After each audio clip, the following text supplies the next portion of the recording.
second time. Now, can I do this after the fact? Let's see. Let's change this to this.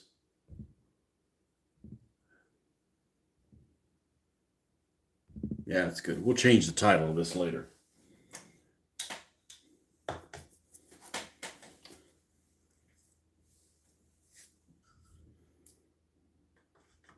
We'll change the title of this later. I changed the title of it, one hit, and then it didn't like, it doesn't like, these programs that are free are a pain in the fucking ass. And of course, if you pay for them, then they're a pain in the ass also when you paid for them. So, but it doesn't like the horizontal view for whatever reason. It wants to default to the vertical one. Even though I started it with the horizontal, I don't know, it just didn't take. So this is the second start. Of course, the previous one, what I did was I put the title in, and nothing pisses me off more than, well, there are things that piss me off more, but than typing something a second time. I really, really hate that. One of my sayings that I've coined is, just because you don't value my time doesn't mean I don't value my time. So when I find out my time's been wasted on something, I get not happy. So anyhow, enough bitching. We're back. God, I hate technology. At least I didn't find out that outage that all you guys knew about that happened, what, yesterday or the day before? I wasn't even aware of that. Which is strange. Would have thought I would have encountered that at work or something.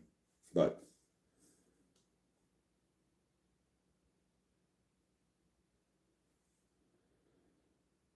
so when this stream is done, we'll give it the heading that it had originally, and then it had to stop. I didn't want to have to rename it again and then it not work again, because I don't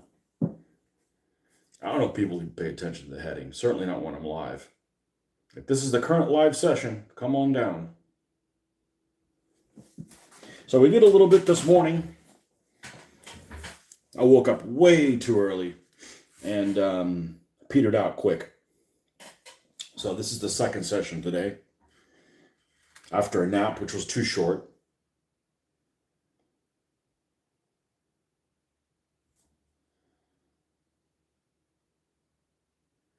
I don't know, between 7 and 8 o'clock in the morning, 8:30, is that really a nap? That's like second breakfast.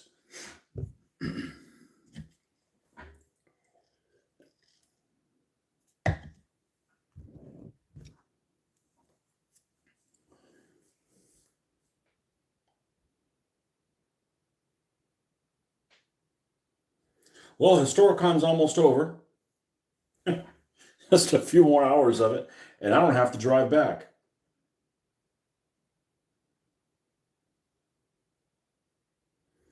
I don't have to do a 15-hour drive.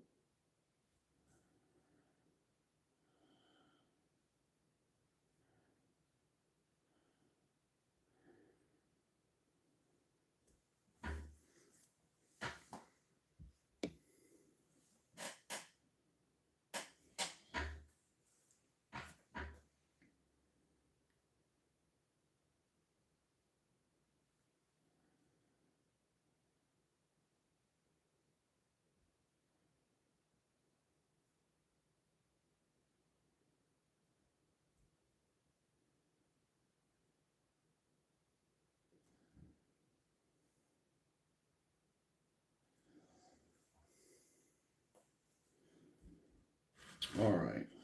So we're going to work ourselves across here. And this building is not square at all. It tapers off.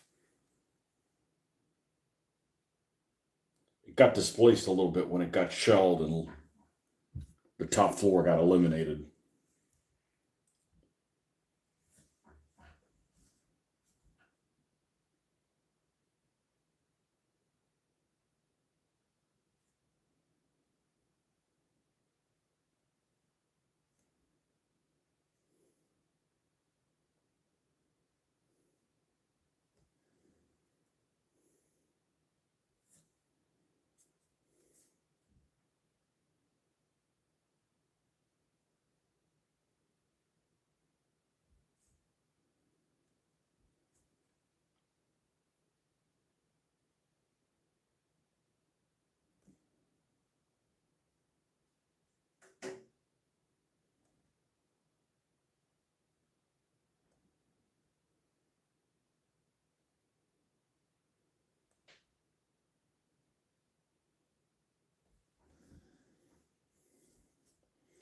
All right, so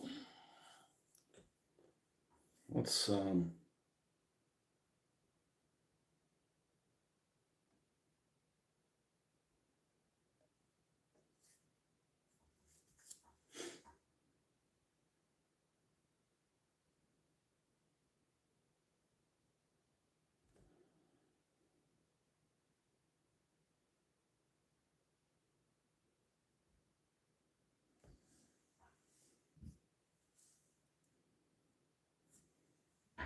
this is the last building that we have to do, and we'll do the wash on the pavement, and then we'll see how many more road sections we need to do to kind of tie all this together.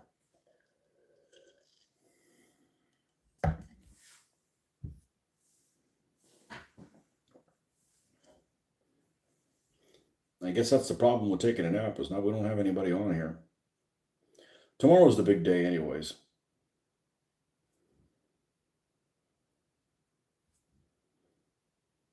As it is, I still didn't get enough sleep, but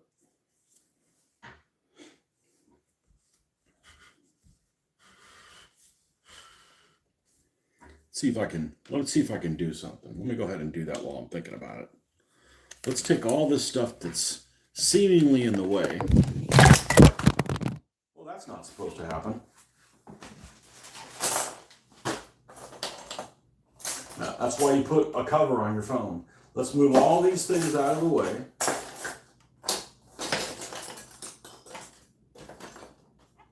No point in picking up the phone. There's nowhere to put it right now. Let's try to move a space, make it get a little closer.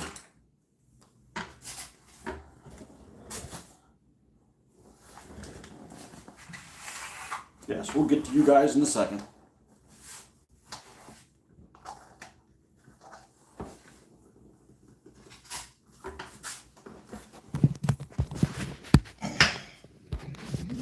All right. Now, where is the thing here? And that's what I needed. I needed to drop the phone for somebody to come on. Thank you. This is all I wanted to do is just move it closer. So when somebody types something, I can see it.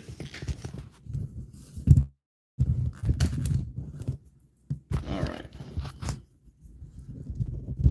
God, there's so much glare on this picture right here. I don't know why. It's very gray. Is this better? Yeah. I'm not sure why that's happening all of a sudden. I'm just a painter. I'm not one of those other people. Tony, are you going to be talking about soft porn again films today? No. Sorry.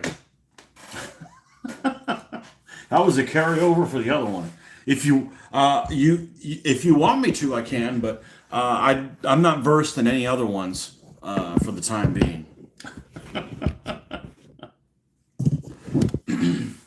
Sorry to disappoint you. I didn't watch any last night.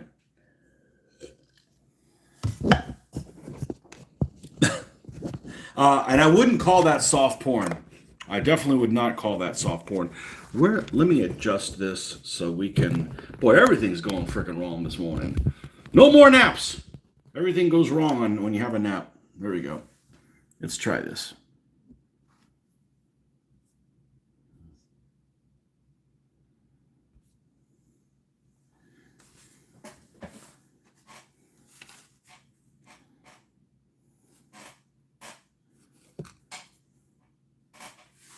All right. I don't know that I've ever had the phone fall off. It's in a case, so.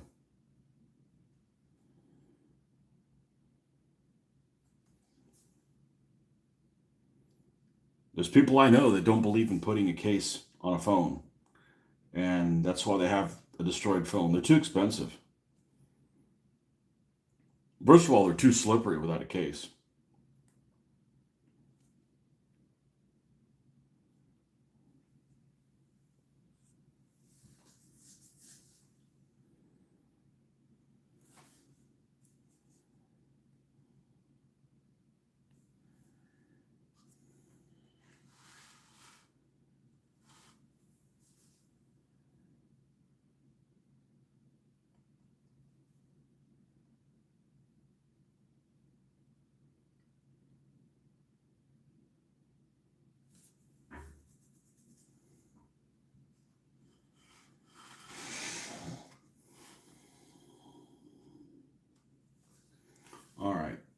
we've got, oh, that's unfortunate. All right, this is pretty good. Maybe a little bit more on this spot here.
Yeah, I don't know what this, let's see. Is that a button? It isn't. Yeah. I don't think that when I'm filming through the phone, it does a good job of actually showing how many people are online. All right, I'm going to do a little bit of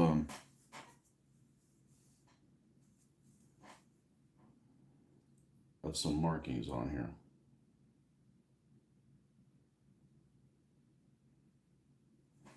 So we can delineate which one of these are the actual openings to the outside.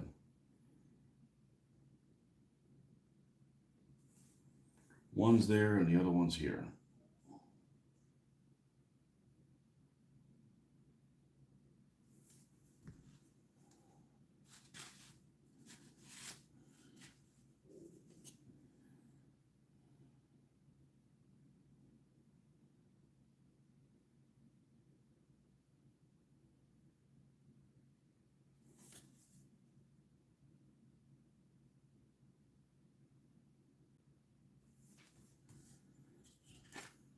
And we may do something a little different with it later, but at least we got something marked like that.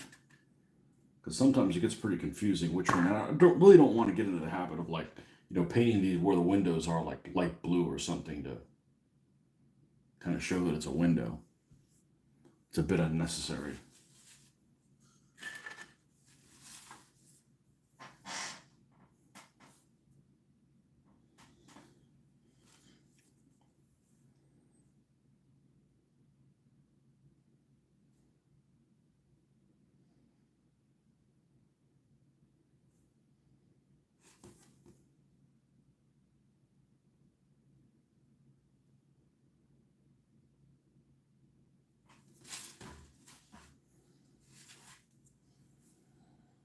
The same thing over here.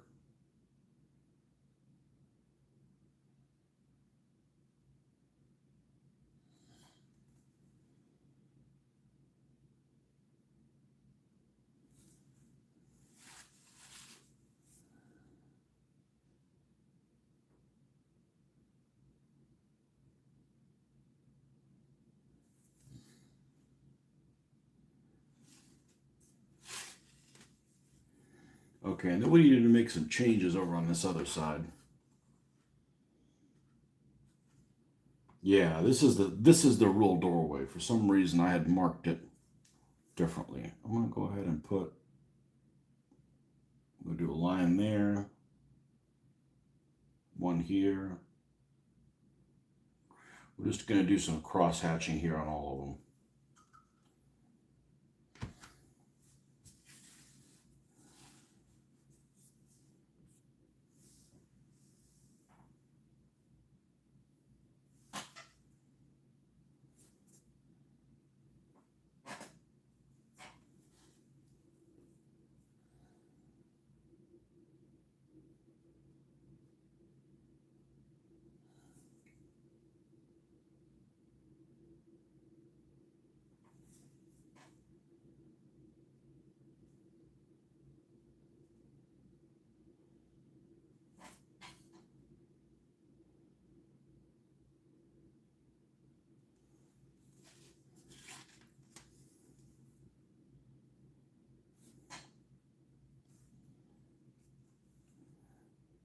Now these buildings don't figure in this scenario at all,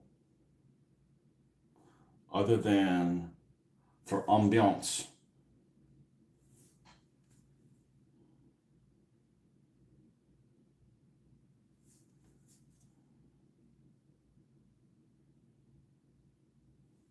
As a matter of fact, one of these buildings, and I'm going to, it actually calls for it being a church. I'm not going to buy $100 church. It's about what it'll end up being. Plus taking the time to paint it. I mean, I will have a church eventually, I would think. Just, not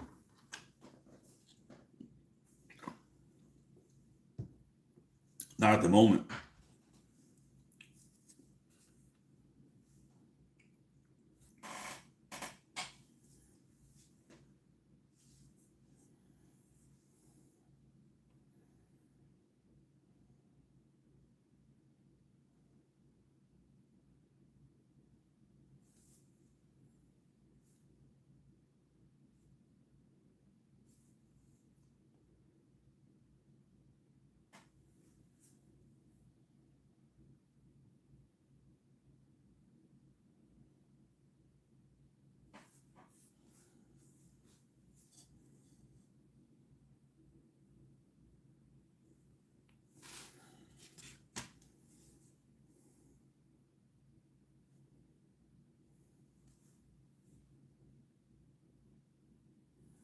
All right. Let's put this on here and see if that's good enough for this.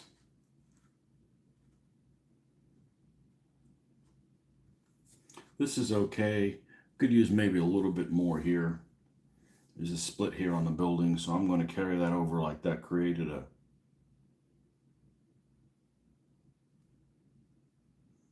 a crack here.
All right, this side.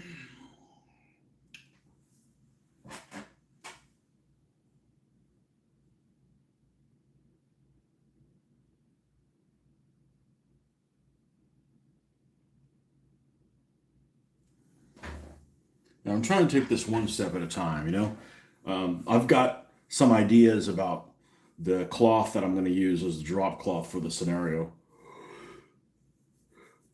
But I don't want to go out and buy it now and then realize that, you know, I get spread too thin and don't have anything to show for it. Just like I don't want to buy the tables just yet. They're just going to be in the way.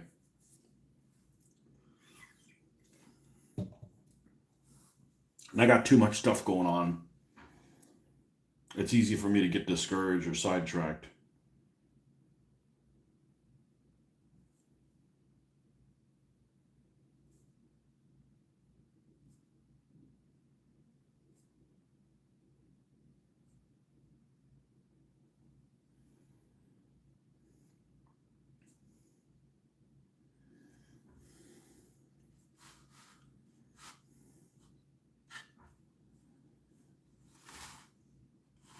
Okay, is this one sufficiently done? No. I think the only one we have left is this other side over here. Oh, and it's done. Okay. All right, let's see what color we're going to paint the inside.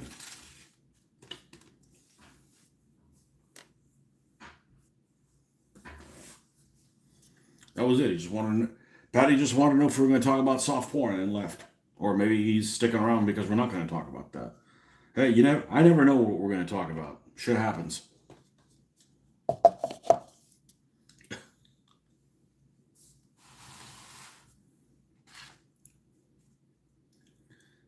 It's a historical movie. It did make me go out and read about his life. The next day I was reading about.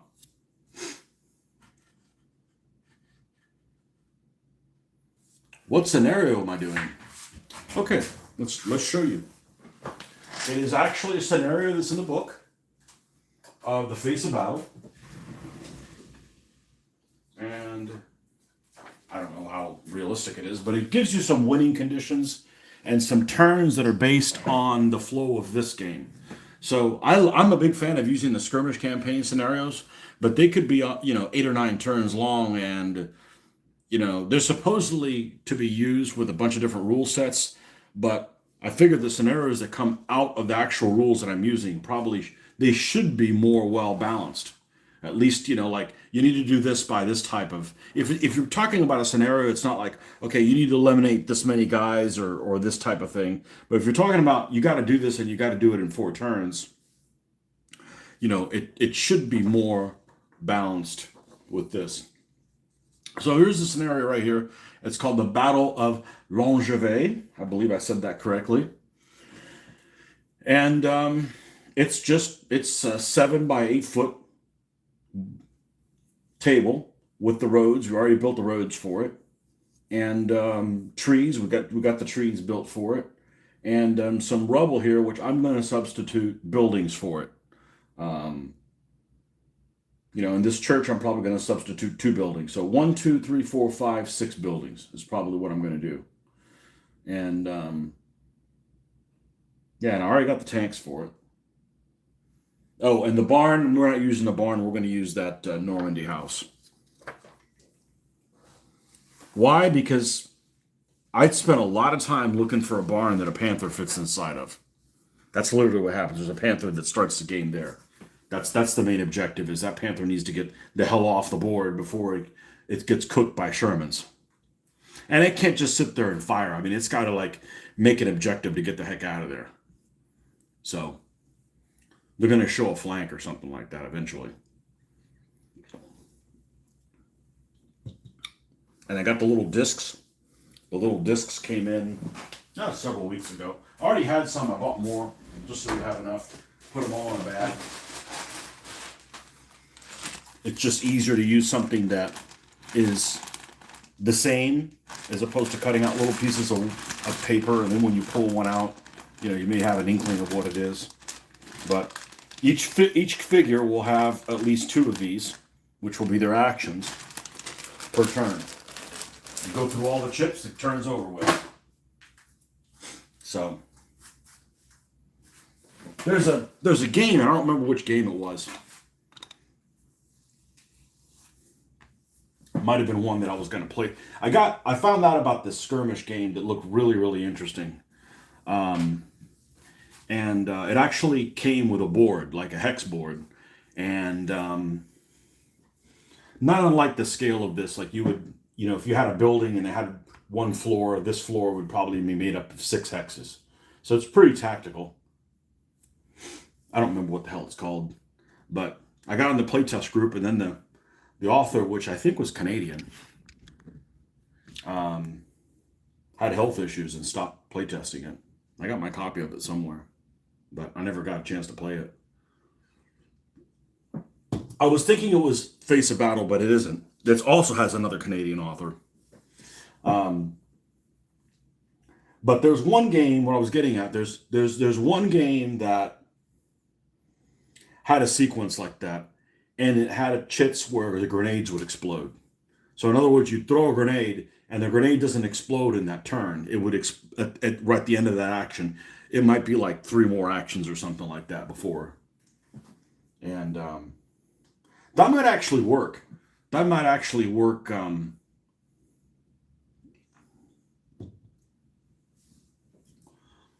You throw a grenade, and then you roll a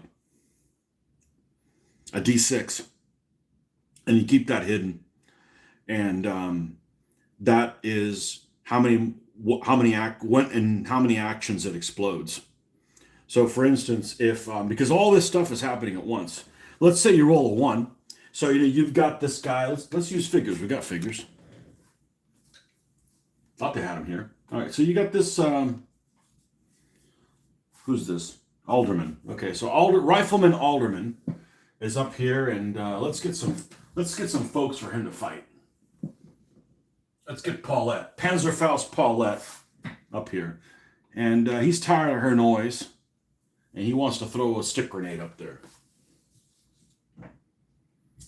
So you roll a hit, and it lands somewhere, and then he rolls a d6. So it doesn't explode immediately. I think the game just has it explode immediately. Because it'd be nice to have the opportunity of that person could move out of the way. I mean, obviously, the more people are in the turn, the less likely it's going to explode with enough time for her to get out of the way. If it's just 2 people, it's more likely to happen. But anyhow, you roll d6, you keep that hidden, and that if you roll a 1, then when the next person's turn is over, that grenade will explode. Maybe 2 anal retentive, I'm not sure. I think it could add some interest. Because otherwise you got no chance of throwing a grenade back ever if it explodes immediately. So something to consider. But there's some game that did that. That like literally there was a chit like such and such happens. So obviously rifle fire isn't that same way, but stuff that's timed. Satchel charges, that kind of stuff. Satchel charges definitely explode at a later time.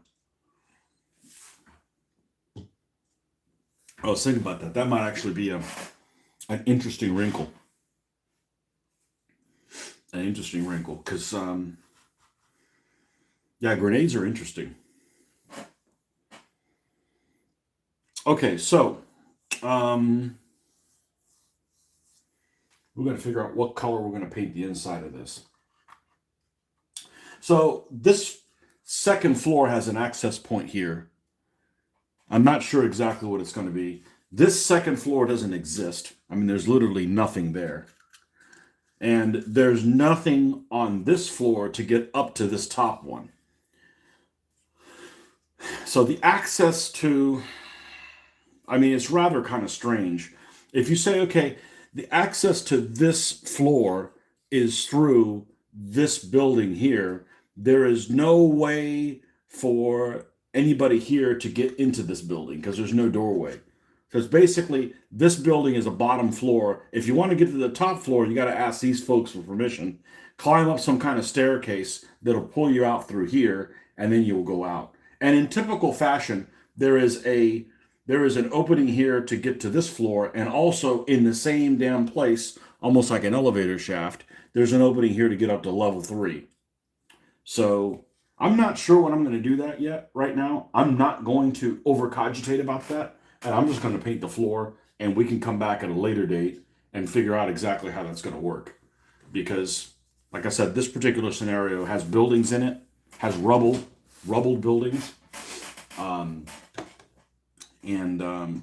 it's not really important at this point what that may be. Okay, so we have wooden floor here, wooden floor here, wooden floor here. I'm just going to paint this like it's wood and move on. And there's no point in using one that hasn't been opened when there's plenty that have.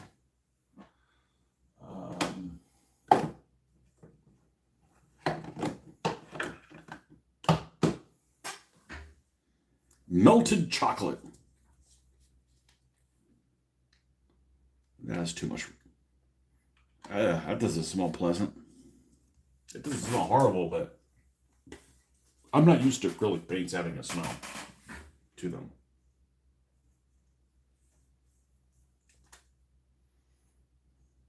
Uh-huh.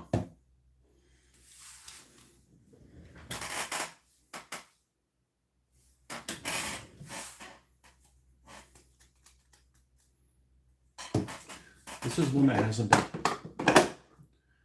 Are we in fumblefuck mode today? I could stop painting if every other thing we touch we're gonna knock down on the ground. It always happens when I got some form of glasses on.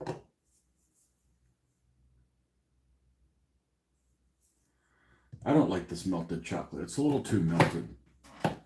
This one hasn't been opened. I've got another one of these. I just don't know where. There it is. All I have to do is pretend to give up to find it, and I'll find it.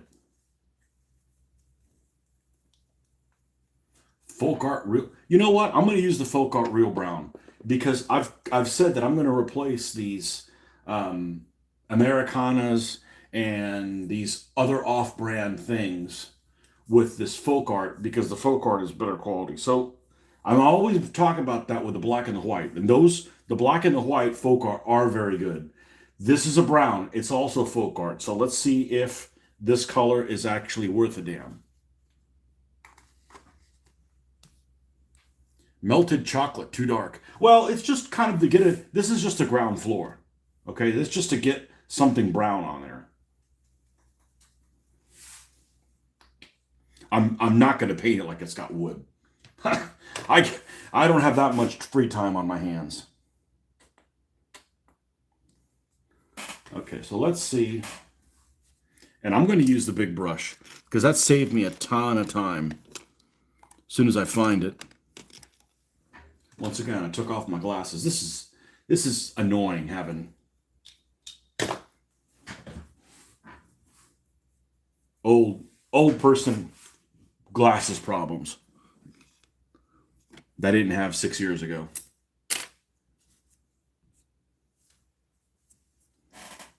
Let's see what this looks like. And see how this covers for one thing. Yeah, it doesn't cover worth a damn. Well, we'll go over this and then we'll probably give it a dark wash or something. But this folk art paint almost paints almost like if it was Liquitex out of a tube. It goes on pretty well. Little pieces of lint flying around here. This is really not going to be visible. But I don't really want to make the attempt of just leaving it alone.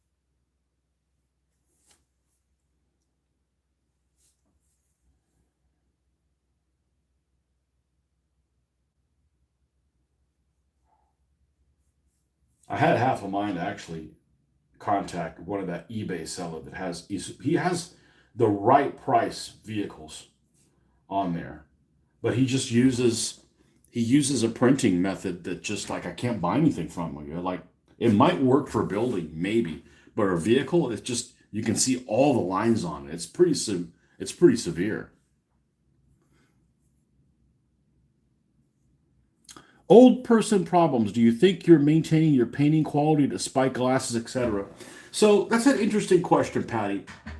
So let me give you a little bit of background in case you hadn't heard before. I became nearsighted about 7 or 8 years old.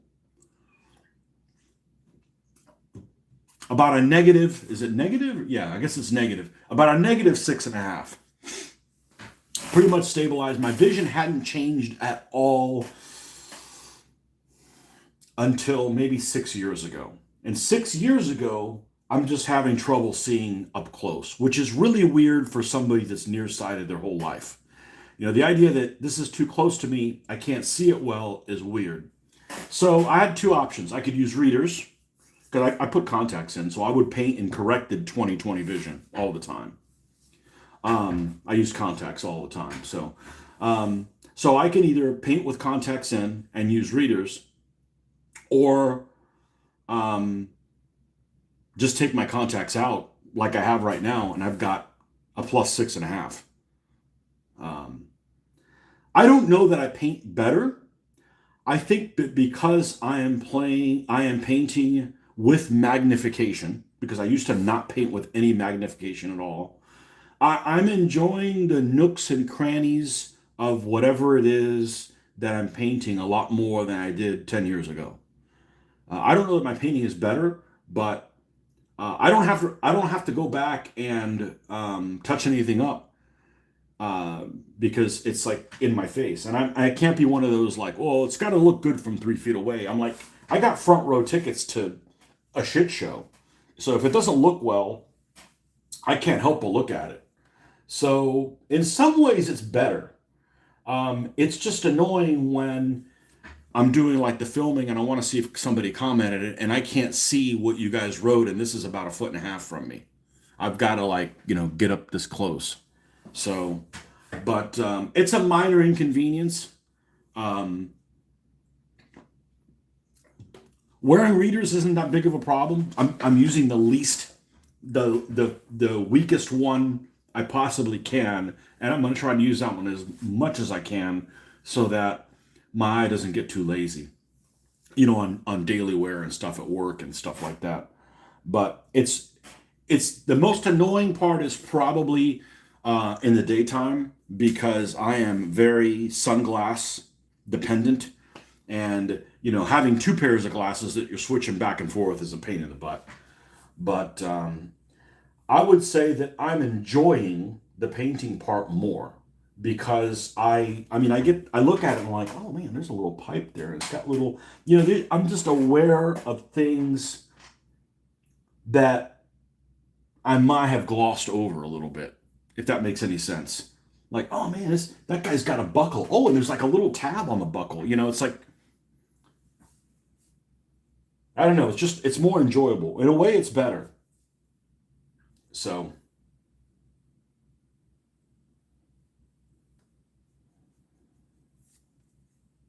but anytime I put on glasses or anything like that, I get this tunnel vision where I'm like a mole man. Like I'm aware of this, and it start petering out. After you get 6 inches from my face, it starts getting really blurry if I don't have contacts in.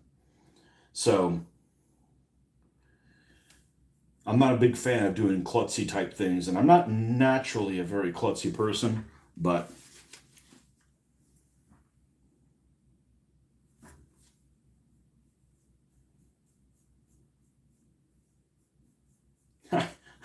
I have other faults.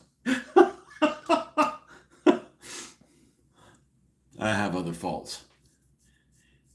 An old person. I call it old person, but I never feel old. I never feel old.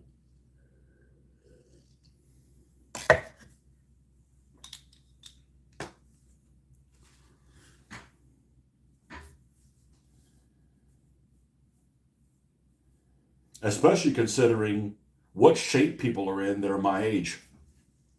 There's some folks my age that are in terrible shape.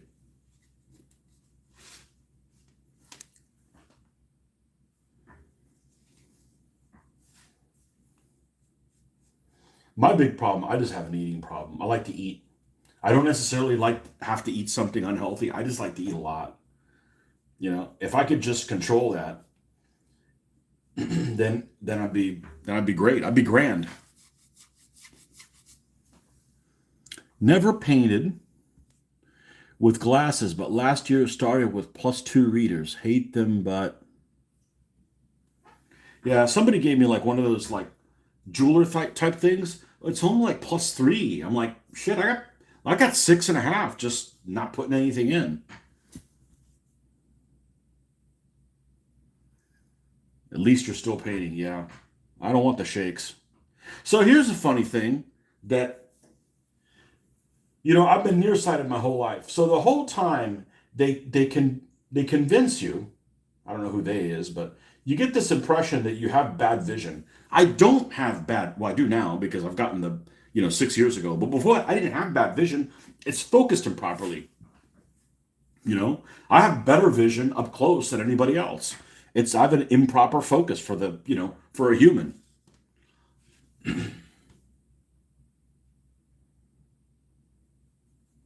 It's just weird to be like, I can't see this, it's too close. Like, what? You know, I've had the opposite problem. It makes sense that something's farther away, it's blurrier.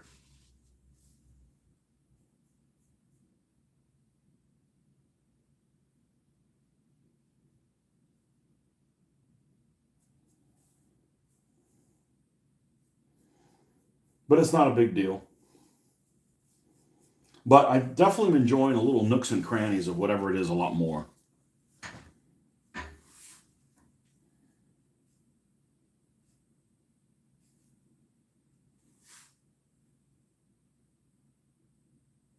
And it does help you focus because everything else is blurred out. So it's harder to go like, ooh, oh, shiny, and look at something else. However, you get this tunnel vision going, and you'll knock something off that's on the side of your work area, and that's with this being pretty picked up.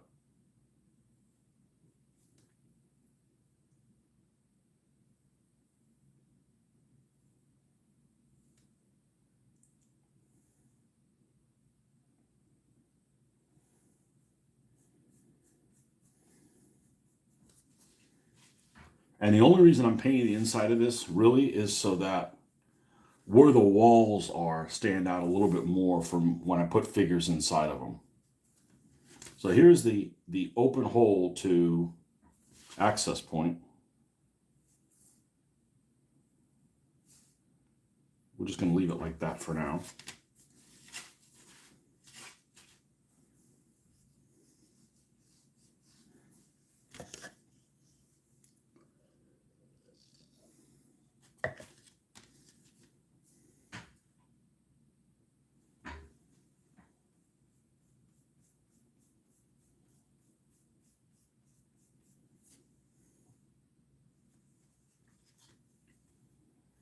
But I'm very resistant to getting a more powerful readers for daily use. Like I said, my vision didn't change for 30 years, maybe even longer than 30 years, 40 years. Yeah, about 40 years, my vision didn't change. It can get worse. I was concerned. It's like, man, I can't see, I can't see shit. I'm so nearsighted. And I went to the optician one time, and they have all like the lenses there. They can switch in the machine to see which one's clear or whatever. I'm in the -6 zone, and it goes all the way to like -15. I'm like, man, that person can't even roll over in bed. That's that's horrible. That's absolutely horrible.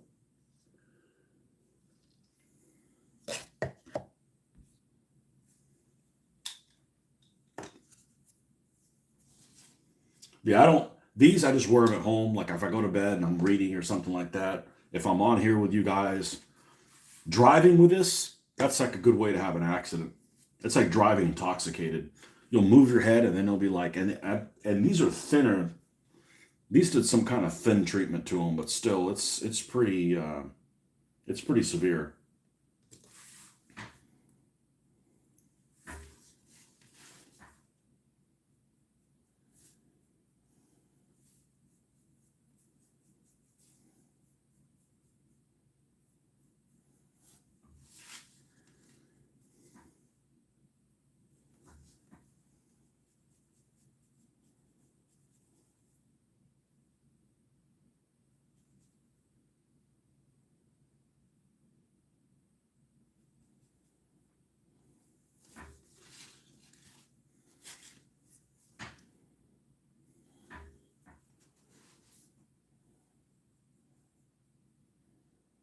I think I'm going to be going out to dinner with an invite that I got from some folks that are visiting out of town, friends of my mom.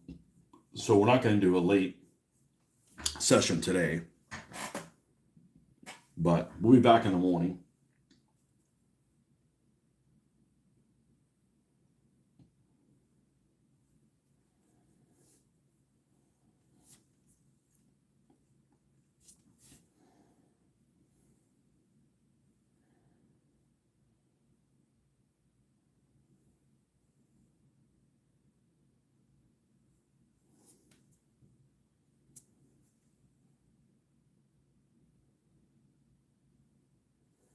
But always, even when I was a kid, 30 years ago, whatever, people would go, "Oh man, you use a magnifying glass to paint?" I'm like, "No, why would I use that? I don't need a magnifying glass to paint. I paint in 2020. Matter of fact, I need contacts so I can find my paint." I do that all the time. Like, where's that color? I gotta put my glasses on to see where the hell the color is.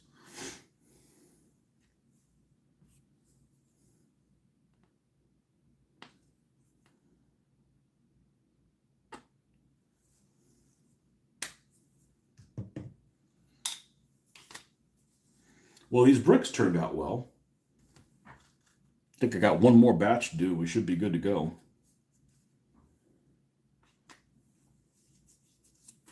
Oh, why I'm itchy all of a sudden. Itchy nose. Dogs need feeding, okay? Well, don't feed them anybody that I like. Thanks for stopping by, man.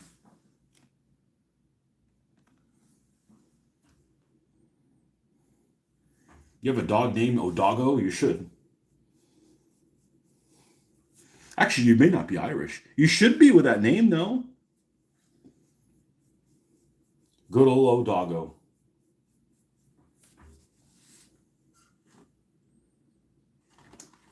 I'll play with those figures again sometime. It just won't be DBA. It'll be something else. Maybe.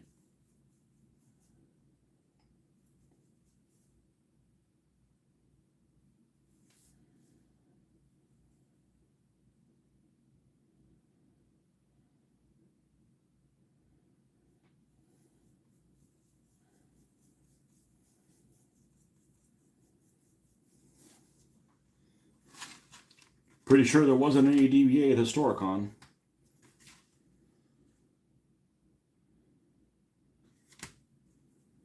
It's starting to warp a little bit. We painted both sides. Maybe if this still looks like that, I may have to come to the back side and put more paint on it to get back. It's got two color. It's got two coats of paint. It's got two coats of sanding sealer.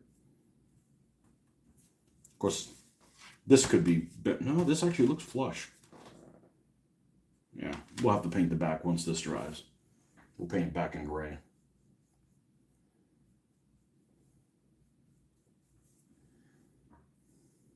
This material actually has been pretty. I've been pretty happy with it.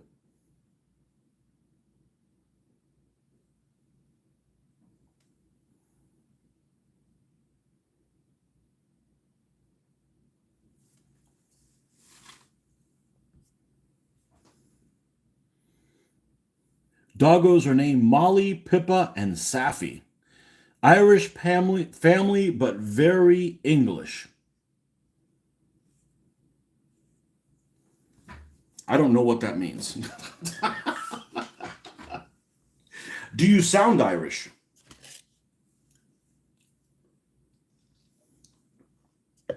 I don't want to live with any dogs, but I appreciate dogs. I really do. I didn't before. There's lots of dogs that are well mannered, and they understand where they are in the pecking order. And I don't want to live with them because there's enough dust and stuff around the house, even without dog hairs. So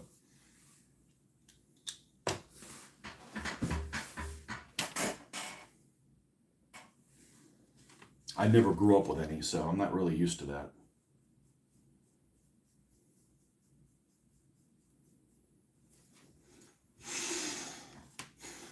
As long as you don't get one that's too rambunctious. I had this one place I used to go to all the time, my gaming place, that this dog was out of control. Like out of fucking control completely. You'd get over, he'd jump on you, and he would rip your fucking clothes because of his nails.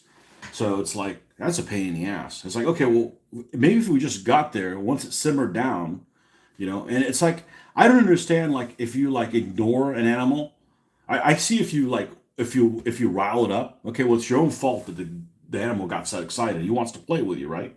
It's not like the dog was like aggressive, like wanted to bite you, like, who the fuck are you? I'm gonna, it just wanted to get up on top of you. And so I just ignored the dog, and that didn't help. And so like 20 minutes would go by, and if I had to get up from my seat and go to the bathroom, the dog would get round up again, and then have to calm down again. I'm like, it just became too much of a fucking issue. I basically stopped going over there because of this crazy fucking dog. You know, Um, yeah, so that's probably the only crazy dog story that I have. Um, I don't dislike them. Um, it's just I don't need them for companionship.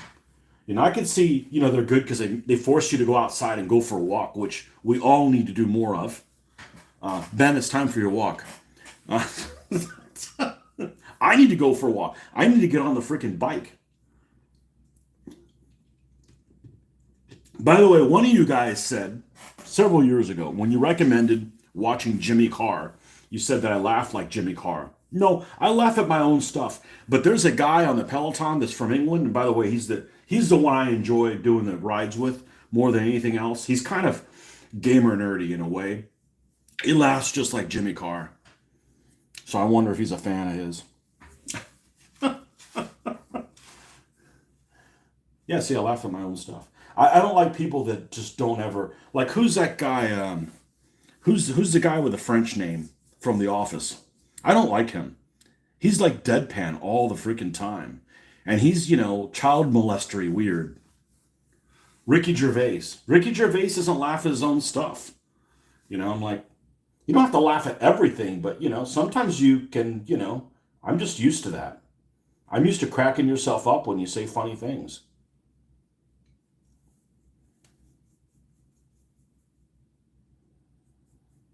I think it's a bit too robotic.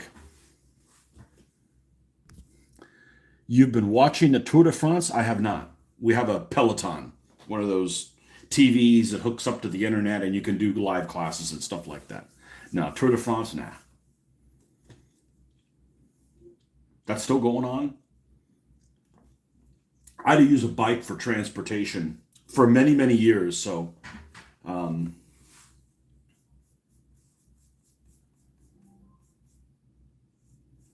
me watching the Tour de France is like somebody else be like, I'm going to watch the bus stop for entertainment. I don't know.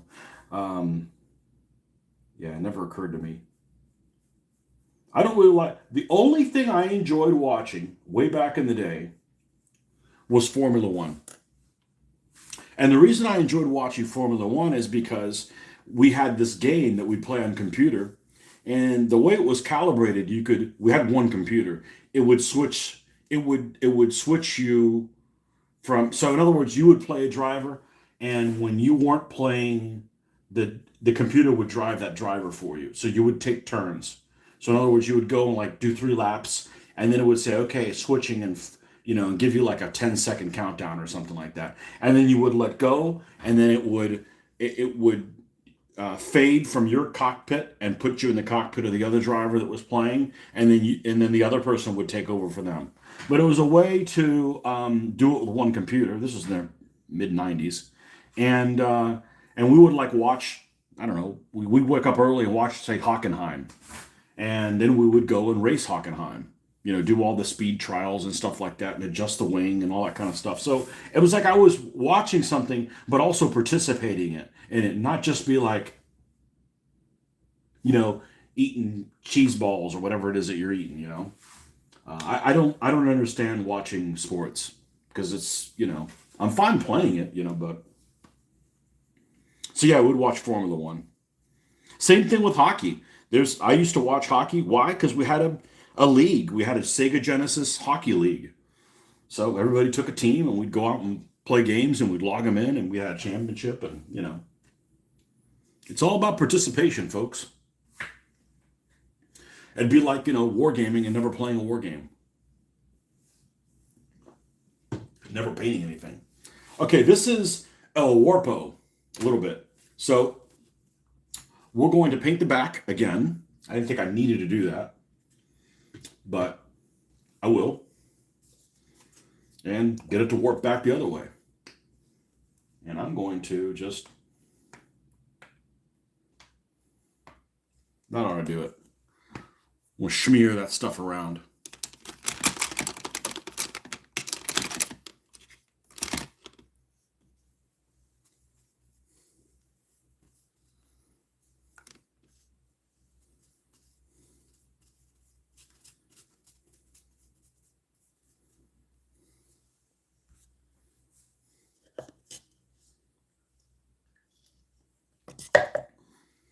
Is the doping in Tour de France optional now, or is it mandatory?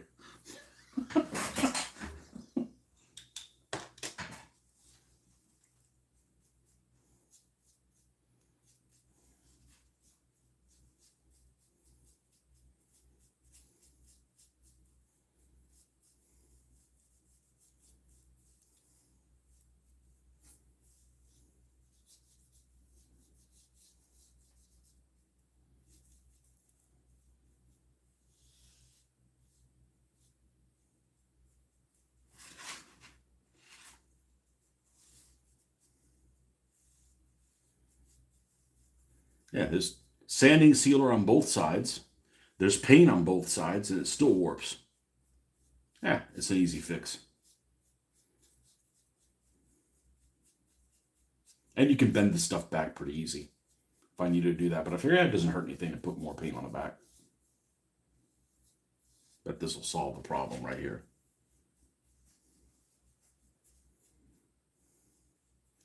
I'm not used to having warping issues, but I'm not used to making things with wood products that are this thin. Yeah, there we go. We're completely straight.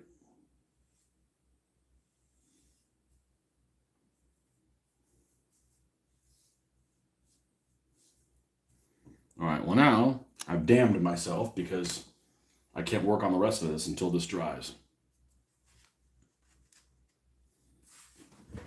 Move this somewhere we're not gonna. So let's take a look at the brick. Gotta keep moving. Let's take a look at the brick situation. I'm going to dump these here and probably put the last batch and go ahead and give them a black wash.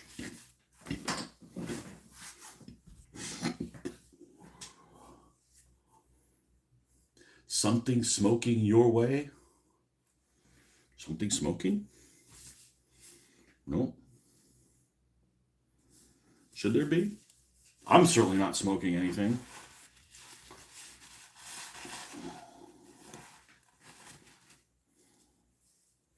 Screen looks. Yeah, I don't know what's happening with that. I don't know why it's happening with that. It seems like there's a lot of glare. Let me let me try wiping the screen and see if that's what it is. I don't think so.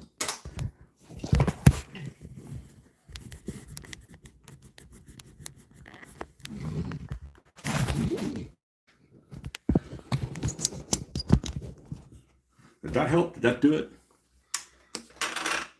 I have a shimmery screen.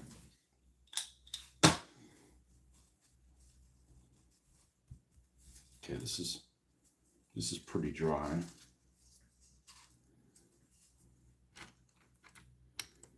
Let's grab. I can't see any tools. Bloody blindness. Is that better? Okay. I have dirty fingers.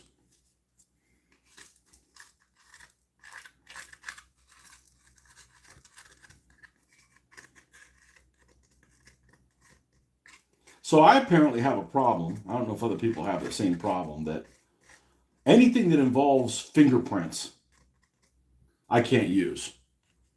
So if I use anything, when I got this phone, well, just put your thumbprint. It's like literally like 8 times to freaking let you in your damn phone, or 9. I'm like, I don't have time for that. So I turn all that stuff off. Same thing. I have a car wash that I subscribe to because I work in a really dirty place, and I'm not going to, I basically, if I don't subscribe to, a car wash that's a few dollars a month and for unlimited, I'm never going to wash my car. That's not good.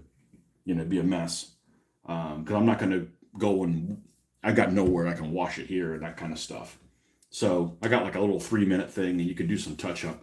But you go through there and it recognizes your car from the license plate and everything, but you still need to press this button to say to dismiss that you want any other services.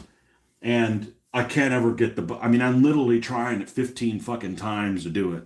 So fingerprint things with me just don't work. I don't know. I don't know why. I don't.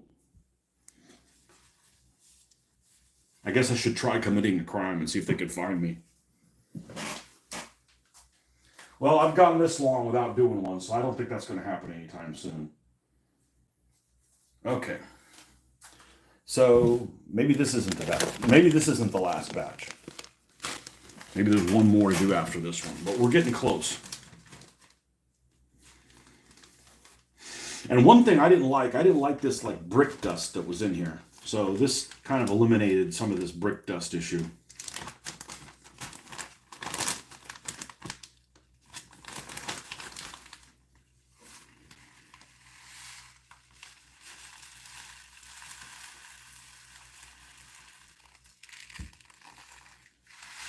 Yeah, we're probably gonna have to do one more. I should get more Pringles and throw away the chips.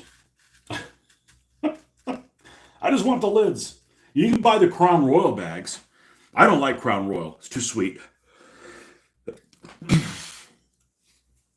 And it tastes, I'm not a fan of the taste of Crown Royal, but their bags are awesome. Well, you can buy the bags, I think even through Amazon, in whatever color you want. I just have a purple one. That's what I usually use for put these little chits in to pull things out of. So, yeah, I don't know what. Okay, I just pulled this thing out and I saw it. There we go. When I had the spill. All right, so let's grab this.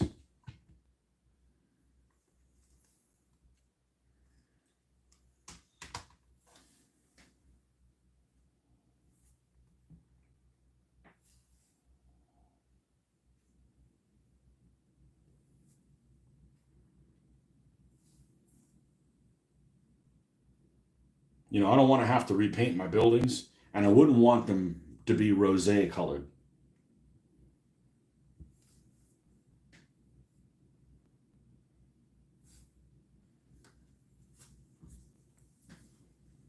Constantly have to get new headphones, so I have a load of little fabric bags that come in, perfect to hold one dice set.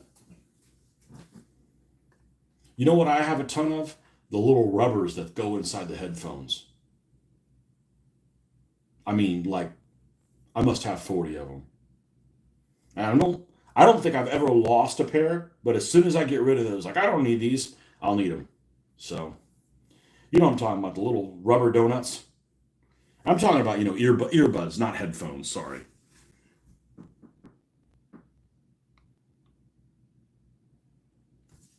Let's make sure that we got all the stuff in here. I had half of mine to drive out to Jacksonville, go to the used book place. But the last time I went, I spent a sizable amount of time there, like 4 to 5 hours, and didn't find anything I wanted to spend money on.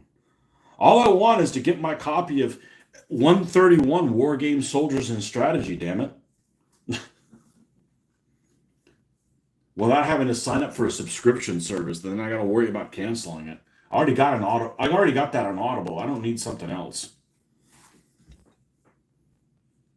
Resisting the urge to make little rubbers joke. Yeah. They call those things that over there too?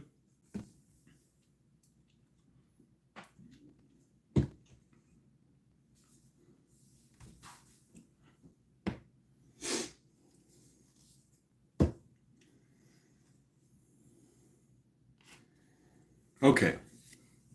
Let's I got enough of this stuff now.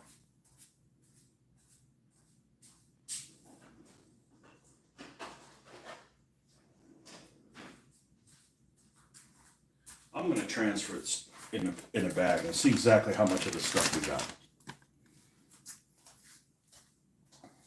Because we have several of these that are dry.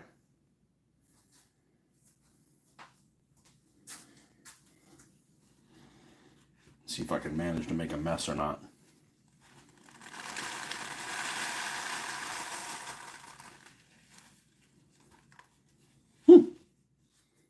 Okay. No need to throw that away. We can use that to wipe things down with. Wipe yourself off with. What?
It's 16,000 bricks,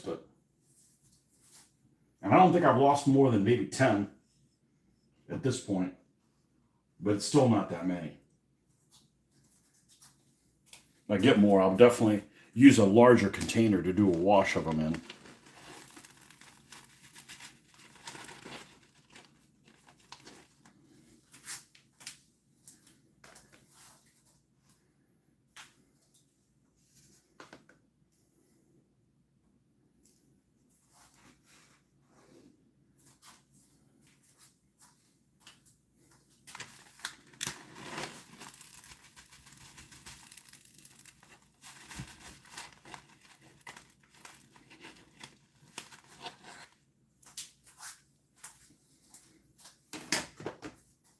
Almost done.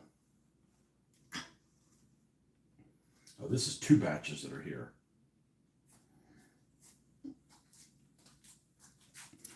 One of these was done with Nuln Oil. And honestly, the black craft paint worked the best. And is the cheapest.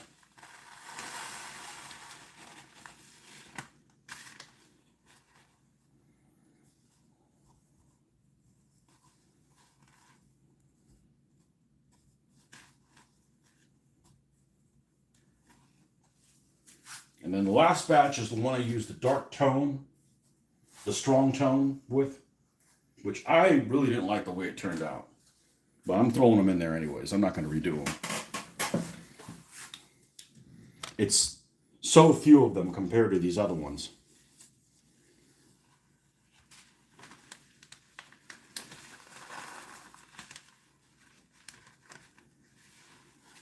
And it's stuck to the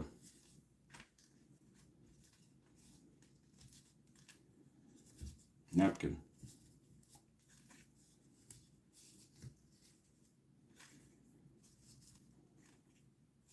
Now I thought about just taking what's left that aren't and throw them in here, but I don't think I'm going to. They're too light a color. And that's with them being 3 different colors. One of them was like dark brick, one of them was like a medium, and one of them was something else. A mixed color or something like that. And I'm fine with having 1/87th scale bricks and 1/72nd scale bricks. That part actually worked out pretty well. Okay, so they're all in here except those and what's left in the bag here.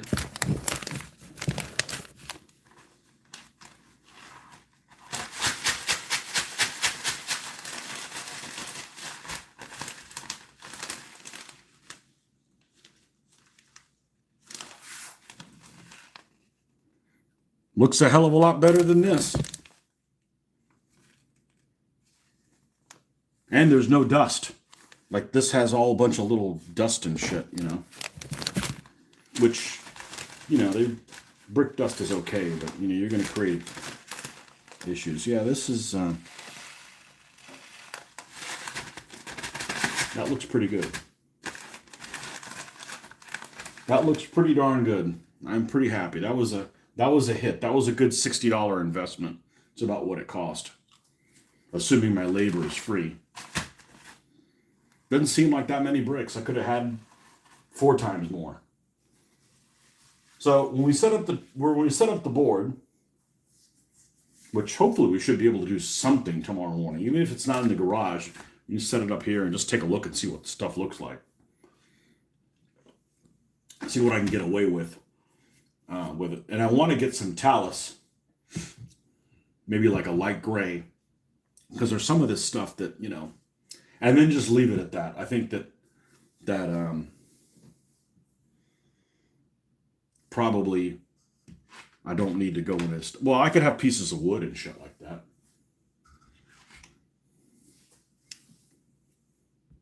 That reminds me. Let me You're standing at Historicon 2024. I should be here. I wasn't here last year. Hey, I went a bunch of years in a row and you weren't there. Come on, man. I went in 2006, 2007, 2008, 2009, 10, 11, 12, 13, 14, 15, 16, 17. See a pattern? 18, 19. Oh, the pattern ended. Mask up. They canceled 20. We went in 21. And that's it. Didn't go in 22, didn't go in 23. Did we go in 22? We did go in 22. We went in, did we go in 22? I don't remember. I don't have a whole lot of interest in going again.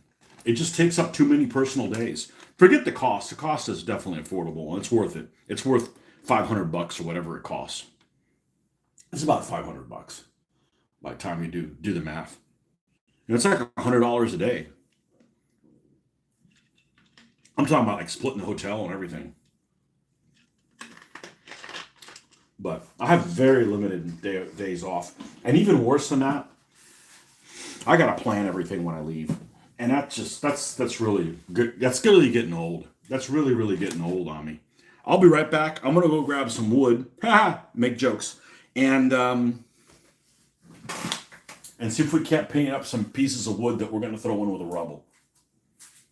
Be right back.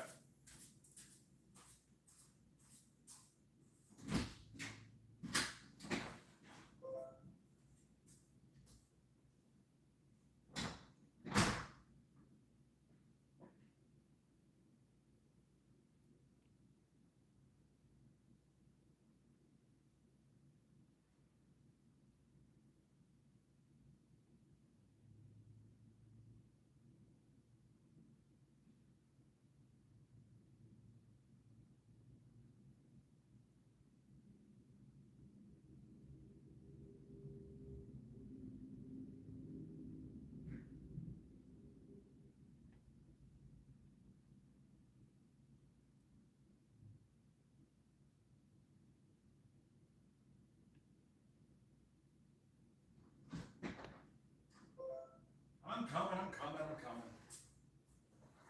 I thought for a second, a couple weeks ago, that I'd thrown all this stuff out. Because my wife's always on to me, when are you going to get rid of that wood? You're never going to use it. I've had this stuff for like 30 years. The last time I bought some of this stuff was when the hobby store that closed in 1997. And I bought no other wood since then. All right, I don't think I have a pair of scissors here, do I? I want to cut this cardboard down to a more manageable size. I found another piece of cardboard. I'm running out of this stuff pretty quick. So I'm going to paint some of this stuff. We're not making a mess. There we go.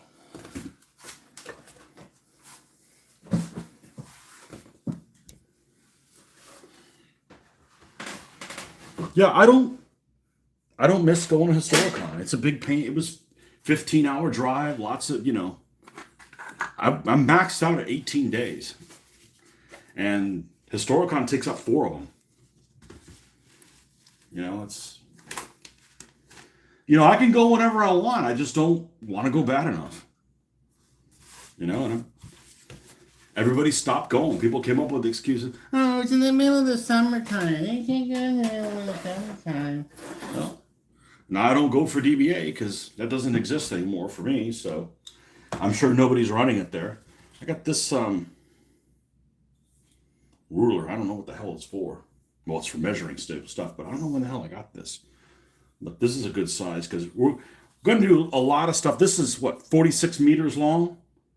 Yeah, so we're going to be doing a lot of stuff that's uses this length. We can talk about infantry and stuff. Well, we got to put our glasses back up, or not only are we going to poke ourselves in the eye, we won't know what the hell we're looking at. So I want to see if I got any balsa, which I am not a fan of balsa, but balsa looks rough as opposed to bass. Bass, we're going to use a little platform and stuff like that. Let me see what I got in balsa. I know I got that. It's a fluke if I have any balsa, because I really didn't use it for anything. I got these things I used for the little signage I put on the back of the figures. It gives their name and stuff like that. Yeah, this size right here. This is what the little name plates are made out of.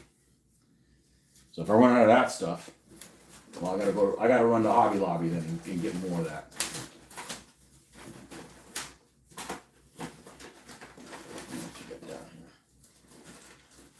We got a bunch of matchsticks. Okay, that's handy.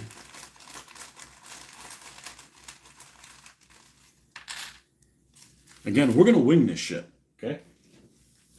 I don't know what the fuck I'm doing. I shouldn't say that. I don't know what the hell I'm doing. Of course I do know what I'm doing. What I don't know is I don't have a plan. I don't have a definitive plan of we got to do this way or we got to do it another way. Okay? Use one of them.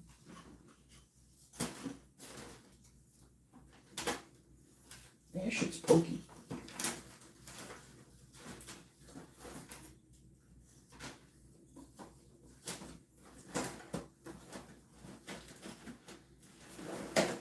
Would have been annoying to have all this stuff for this many years and have to rebuy it.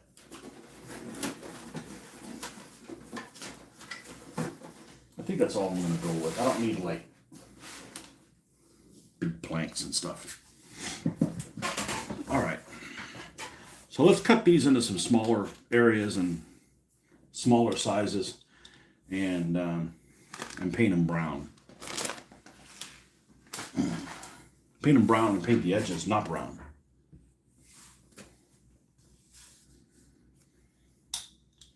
Joe Coton's up there. He said, "Hey, you want anything from Historicon?" I'm like, that'd be the reason to go is the shop, but I don't need anything. I mean, the stuff I'm looking for would be a pain in the ass for somebody else to look for me. So I'm like, nah, I'm good. When in Rome, yeah, shop, but I wouldn't go to Historicon just to shop. That's not a good. That's not a smart decision. Not in this day and age when everything's available online. Pretty much. All right, let's find an exact. You know what? We're going to do a cleanup before we do anything else. Let's get this stuff off of. Let's put some of this stuff away. Get my desk back.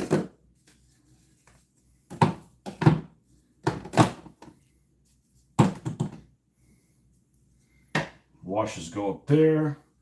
Brick red. Another wash. Gray. Black.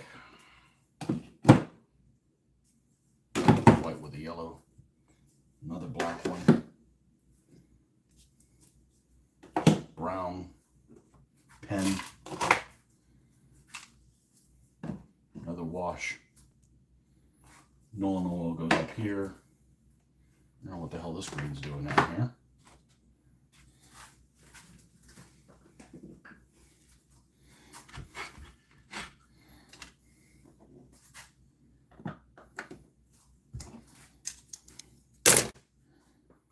All right, this here, this here. This is the wash for the bricks. I'm going to get it out of here before I accidentally drop it off. Let's go put it somewhere that does not have any activity.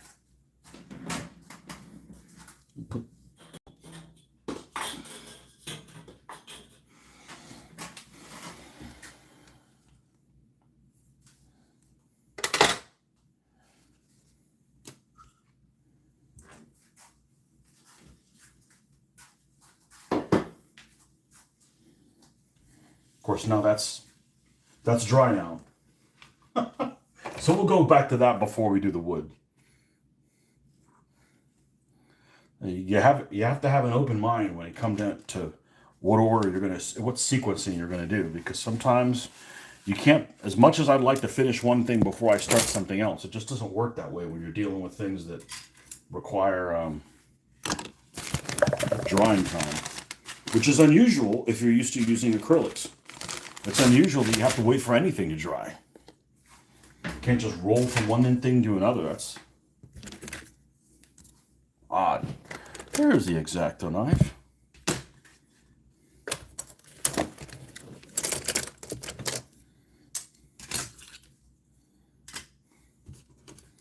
Tweezers. All right, we're gonna do a wash on this floor. Let's flip it over. Oh no, it's still wet. Never mind. See, got to go back to the original plan. Okay, let's take this off. And let's put this on here. We want to protect this stuff as much as we can. And while I'm thinking about it, let's get the sucker upper.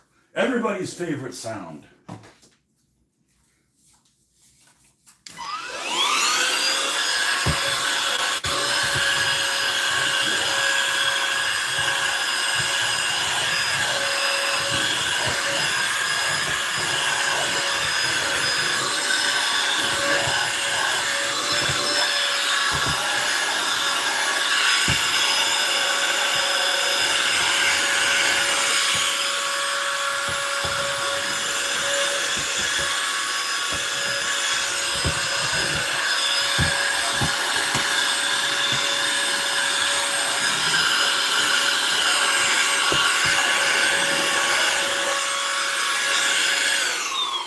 That's good enough for now.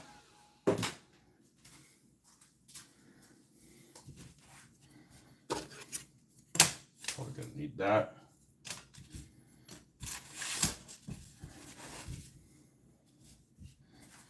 All right. Should just cut on that thing, shouldn't I? I mean, that's what the hell it's for.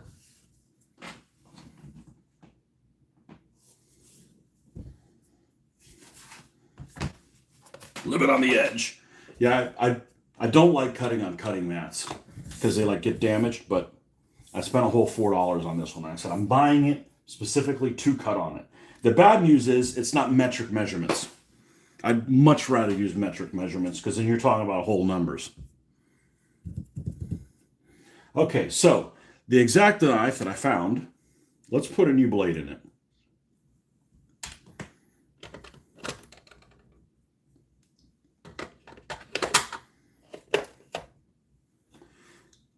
One of these containers has the blades in it. To your top one or the bottom one. There it is. I only have about 50 of these left.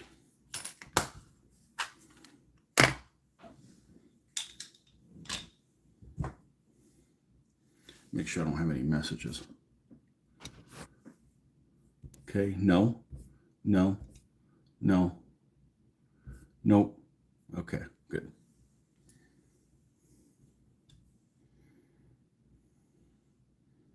Is this one new? Doesn't look like it.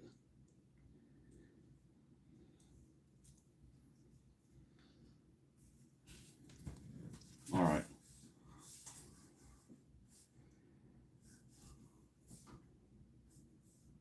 This doesn't have to be super precise, but I'm going to cut this. So I'm going to go all the way around. I'm going to rotate it.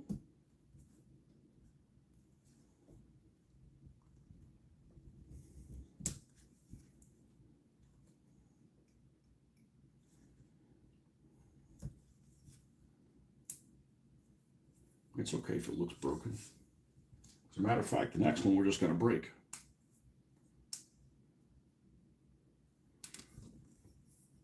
Although I don't really want a piece that's flimsy and is going to break off and not look like it's painted.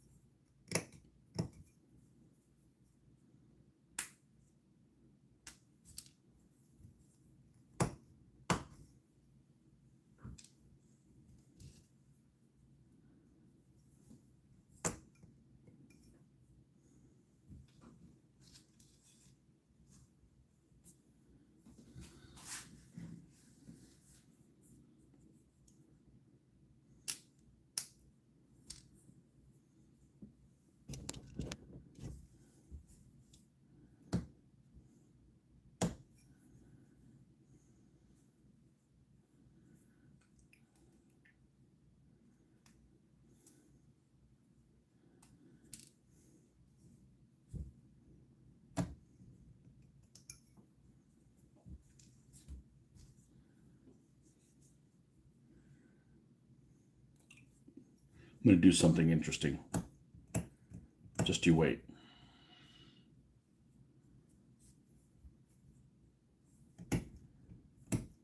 It may not work, but I'm going to try it.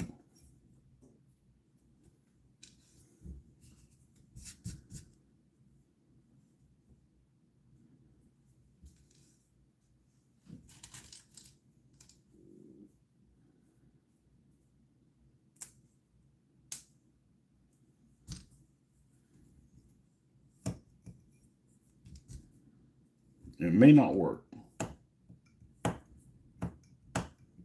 but it'll be cool if it will. Got tons of these in the garage. Let's use this container for this. So now we got to clear out. I don't like how thin these are because it makes me think that it's going to topple over. So I'm going to create a brown wash in here and just dump them in there instead of trying to figure out how the hell I'm going to hold them.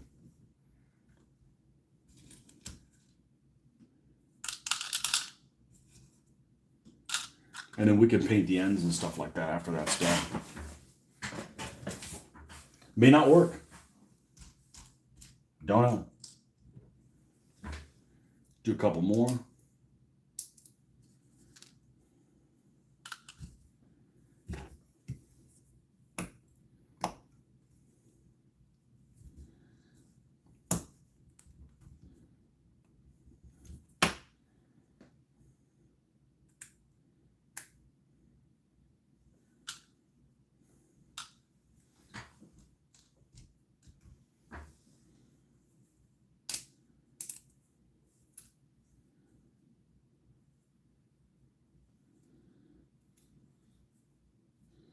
We're figuring shit out as we go here.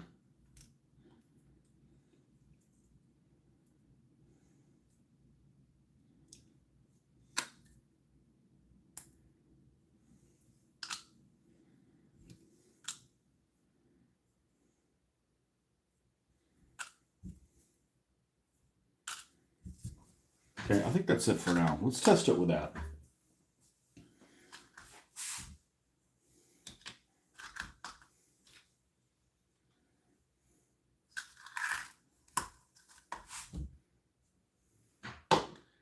What color wood we're gonna do? Well, if we go too dark,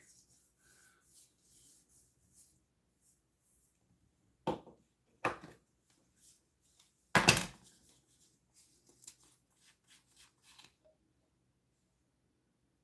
this one needs to be replaced.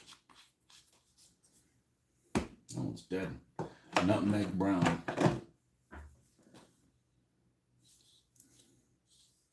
Let's use this dark chocolate.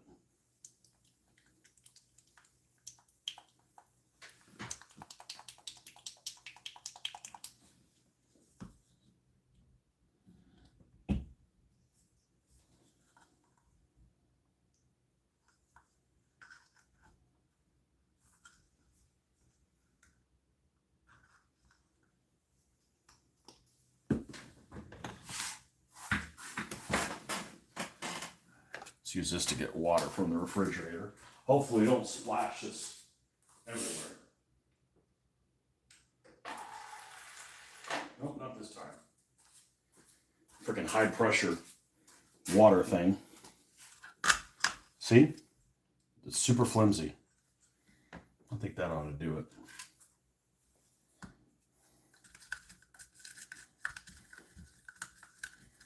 Oh, we're going to test it with one piece of wood. Might be too thin. I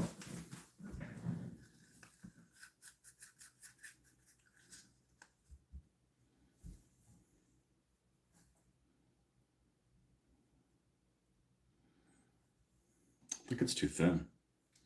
I think it's too thin.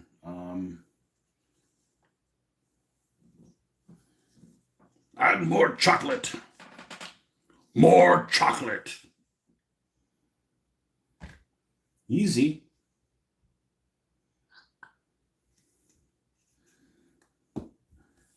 Easy, mole man.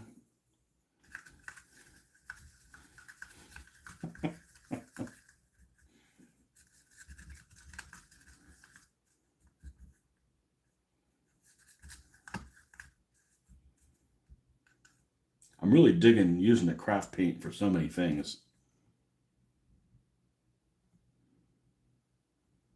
Well, let's just see what the fuck happens. Now, how about one of those napkins that I moved over here? There we go.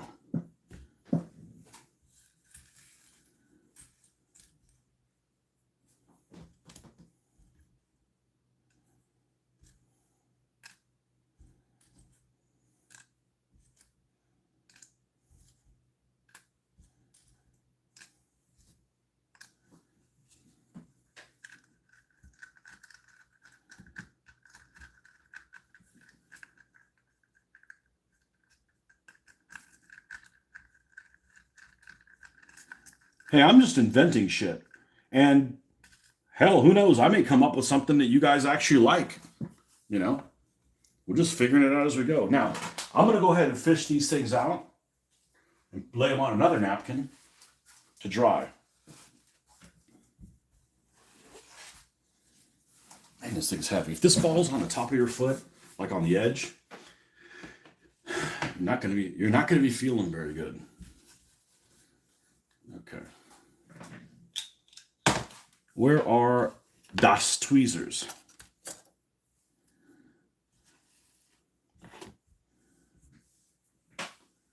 Hey, what do you know about the color the Germans used to paint their bicycles? Ooh, I don't know. I'd have to look into it. I don't mind. Let's move this out of the way. Let's go take a look. I got enough reference material.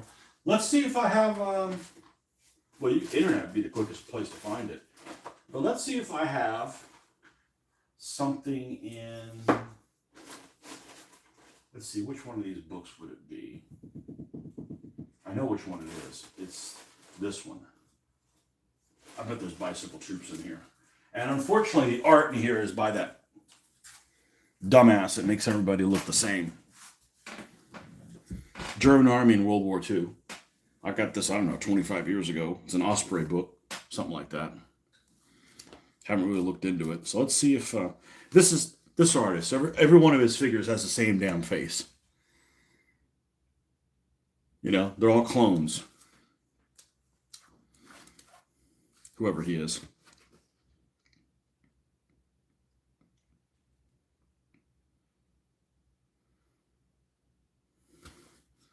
Is it Stephen Andrew? Yeah, I don't know who it is. Anyways, he has the same damn guy over and over again. So let's go early war. I would say field gray. I mean, I'm sorry, Panzer gray. Because it's going to stand out from the uniform. See if there's any bicycle troops in here.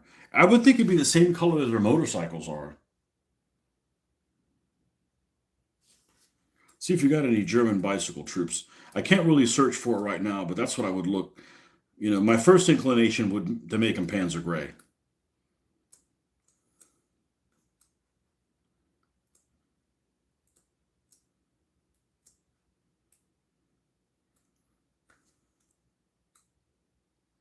Why are you messing with bicycle troops for the Germans? I know they had them, but can you imagine riding a bike in Russia in the Raputitsa?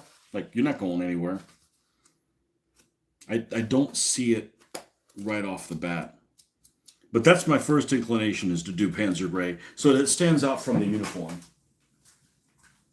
You know, if you do them field gray, then it's just going to blend. It's going to be like, it's going to look like you're lazy. You're like, I only have one color and I painted everything that.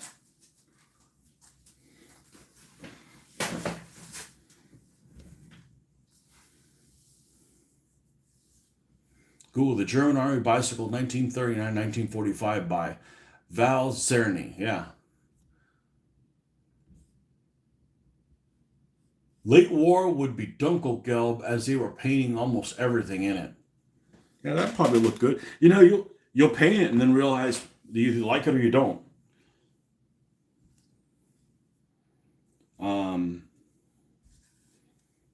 Because remember, painting miniatures is also, you know, your spin on it. It doesn't have to exactly be. It needs to be your rendition of it.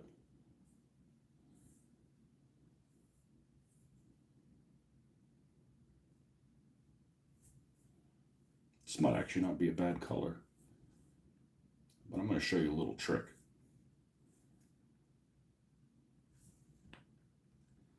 What else floats in water? Sticks! Broken sticks!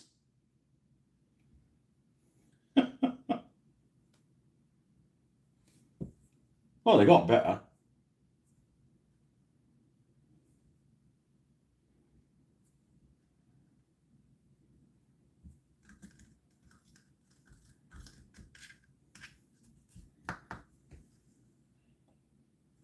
I'm going to pour this out, and then we're going to make a darker. We're going to make a darker one. We're going to make a couple different colors because they don't all come from the same house. This should work. This is a hell of a lot better than painting them by hand and getting more paint on yourself than on the actual wood. And they need to be different enough looking than the brick. Otherwise, they get lost. So we'll check for that as well.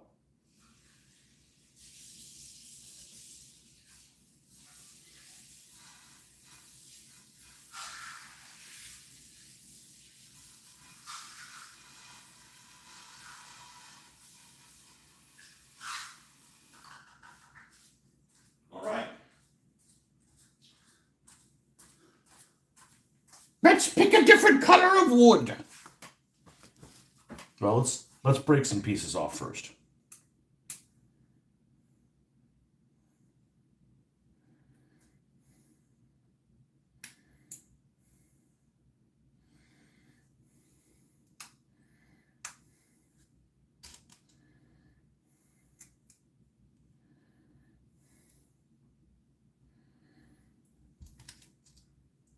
Heavy staining on these.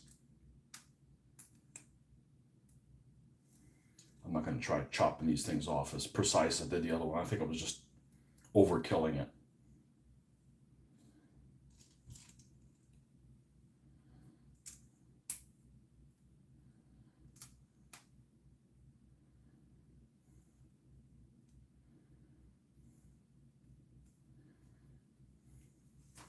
All right, this was dark chocolate. Raw umber. What color is this? Real brown. Let's paste all that. As opposed to all that fake one, let's use real brown. As opposed to all the fake ones we've been using.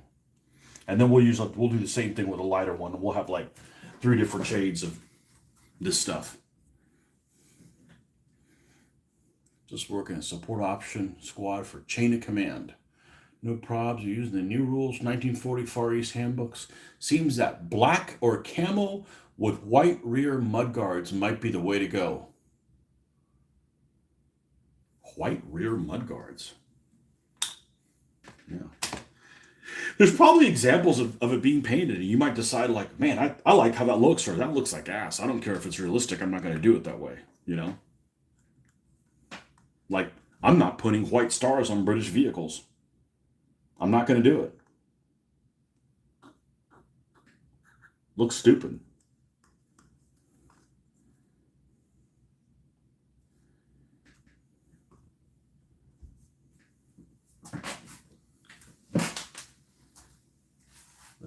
Let's cover the edge of this when we close down on it, so we don't get this stuff everywhere. I had no idea I was going to work on sticks today. Yeah.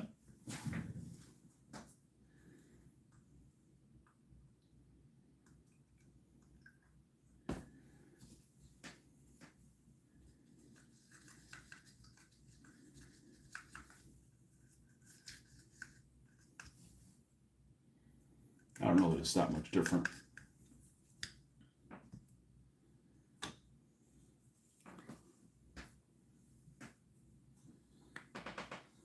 Camouflage bicycle. No wonder they lost the war. They were busy camouflaging bicycles. The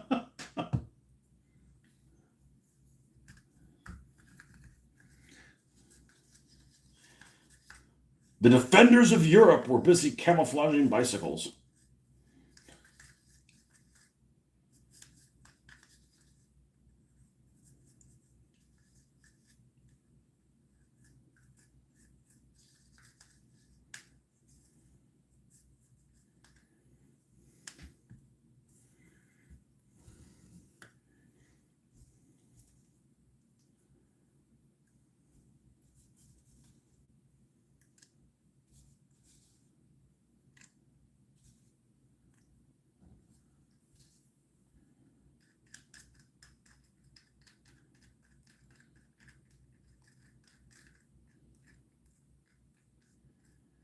That's weird.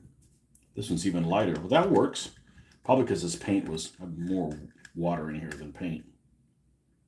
We just want different. Yeah, that works. That works real well, actually.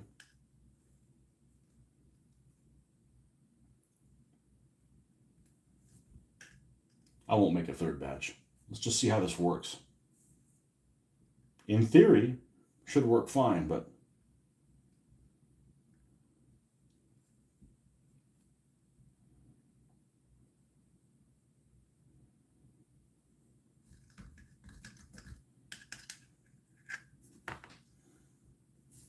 is there something in here? Yeah. We can pour this into the water cup.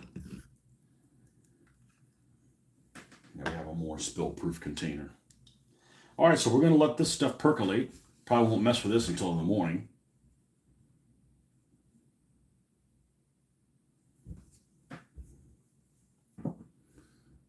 Da, 1940 Blitzkrieg Handbook. I like the idea of black with a white rear mudguards. I think I'll go with that, but your search suggestion has thrown up loads of stuff.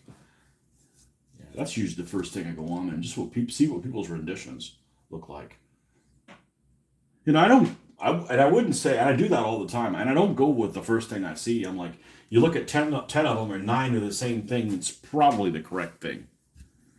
Unless there's lots of folks painting stuff wrong, which could always be the case. You know, when I used to do 1/35th scale modeling in the early 90s, there wasn't this controversy of Panzer Gray whether it had any blue in it. And in the 20 years or so that have transpired, now there's like, yeah, you got to paint it gray and you got to do this bluish wash or something like that. I'm like, I don't even remember that being a thing. People have always been arguing about what exactly Dunkelgelb looks like, but I'm actually pretty happy with how both of those colors I've managed to turn out and easy to replicate. So I'm pretty happy with both of those. So that's the wood for that. Now can we see if the back of that sidewalk thing is dry? Better be now. We're gonna stump a mud hole in somebody. Yeah, now it's totally flat. It just needed a little bit of redressing.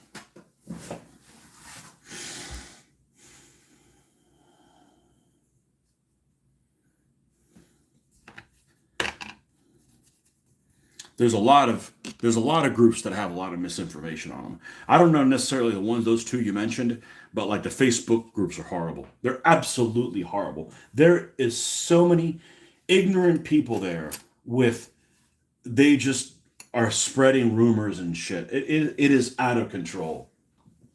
Out of control. Some people are just afraid of saying, I don't know. Hey, we don't all know everything.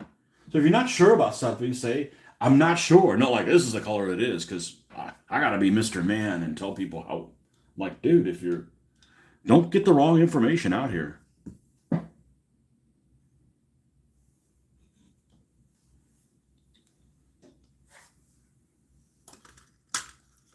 Don't be like one of those guys that read the DBA rulebook once and all of a sudden you're the expert. How many games have you played?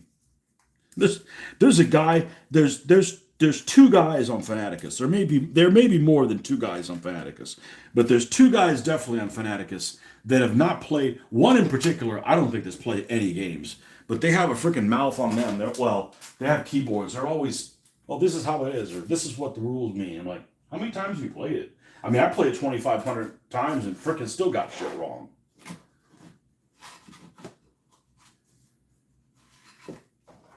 You can't know everything.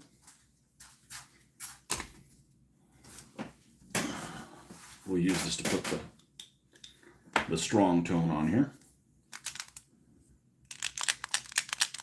Forums are usually better than face bag groups. The problem with forums is like, okay, sign in with a name and do this, and they're hard to post photos. Facebook's really good about posting photos, like, here's an example of it kind of thing, instead of, listing, going through a listing service or something like that. So I don't ever use forums anymore because of that. Yeah, so many people were quick to like, oh, I got something to say, even if it's wrong. I want to be heard.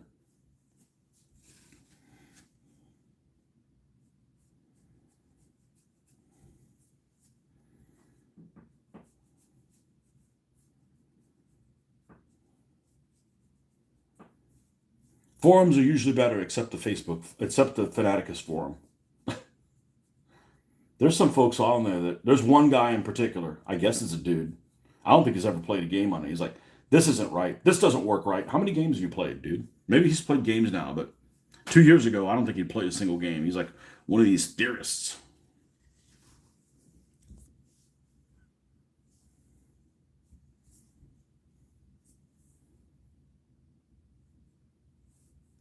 And then something came to me that I hadn't really noticed this on the Fanaticus group. Now, some of us know who the other people are, and I still go there on there about once a week. I just want to see if people are arguing about what people are arguing about. If they're talking about painting their ceiling, painting the roof of their house white to be better for the environment, or some sidetrack type thing. But most of the people on that forum don't use their real name. I mean, I know who some people are by putting two and two together, but most people don't use their real name. And I'm like, it never occurred to me to not use my real name. It just it saves a lot of clarity. I'm not gonna. The only reason for me not to use my real name is if I wanted to like say like really controversial shit and I didn't want people to know who I was. But I don't really do that anyways. I'm not a keyboard commando.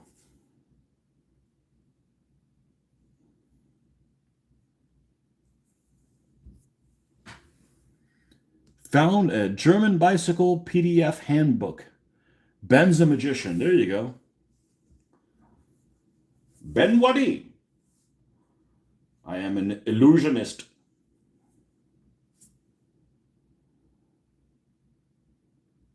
Ben Wadi, illusionist from Absurdistan.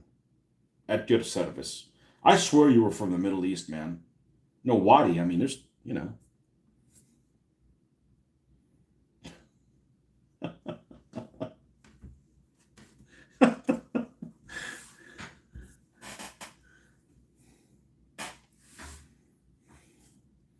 Purveyor of illusions.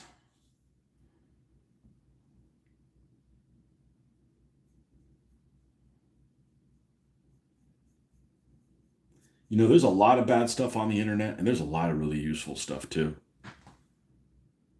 You did have a curry today. I love curry. I really do. So we went to an Indian restaurant. Um, so we pretty much, the three of us, we kind of have Indian food every time we get a chance.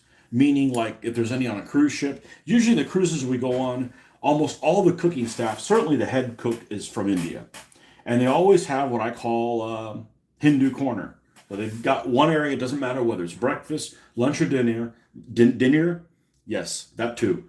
There's 5 to 6 dishes that get rotated of different things. And I don't really have an opportunity to eat um, that. It's not easy to find Indian food here in the United States. You kind of have to go out of your way. I'm not saying it's not available, but it's not like in your face. Um, so there, is a good opportunity, and I eat with my eyes, and if it looks good, you know, I don't mind trying it, especially since it all comes from the same kitchen that the other food you'd be getting at. It's not like, well, this is from a dirty restaurant or something like that. Well, it's all from the same dirty restaurant if it's on the ship. So it's a good opportunity to try different things. But I don't know what the things are called. I have no idea what some of these. We're not talking about tikka masala. We're talking about things that I don't know what the hell they're called, that I've eaten before, that I don't know. So we go to this Indian restaurant about 6 months ago, maybe a year ago. And I'm looking at the menu, and the menu is massive with no pictures, and it's written in English, but it's like a foreign fucking language. Like I don't know what this stuff is, and it's like, are you ready to order? And I'm like, yeah, can you help me what some of this stuff is, or because there's like lots of things, like for instance, have chicken, but they're like, this has bones, this is cutlet, this is, and they don't come out and say that. It was just really it wasn't a good experience because I just felt like we were in a foreign country. We didn't know what the hell we were ordering because, we don't know the stuff by name, the dishes. And you don't know what the presentation is like, So, but I really do like curry. I like curry. I'm not a huge fan of like the coconut curry stuff. It's a little too dessert tasting for me. But spicy food, oh yeah, bring it. The three of it, especially me and then especially I, the daughter and I. But especially me. I eat the spiciest. Then my daughter, which she didn't used to, so that's kind of a acquired taste. Well, she also didn't like whiskey. So, and then the wife, who likes spicy dishes, but is definitely the weakest link when it comes to eating fire. As long as it has a good taste. But I don't know what any of those dishes are called. I don't. You know.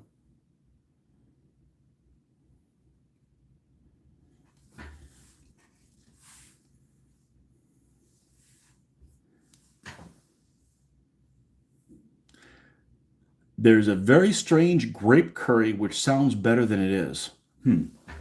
Is it grape colored or is it just made from grapes?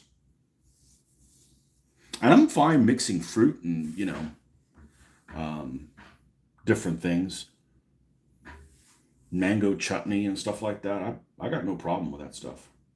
I don't like gamey meats. Um, I could eat it if I have to, but why do I have to? And I'm not scared of any vegetables as long as ketchup's not a vegetable. Yeah, I like Indian food. I just eat it very infrequently. Same thing, I like Greek food. Now, there's a lot of Greek dishes I don't care for. But as a general rule, the worst thing about food in general, other than it tastes bad, it's obvious, is that it's bland. And Indian food's not bland. Eating bland food is like a sin. And Indian food is not bland.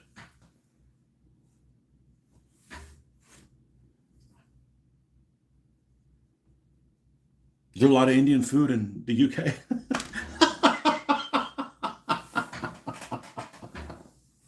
Did they surpass China as the biggest the biggest population? I know that they were like neck and neck. One of these years it was supposed to surpass.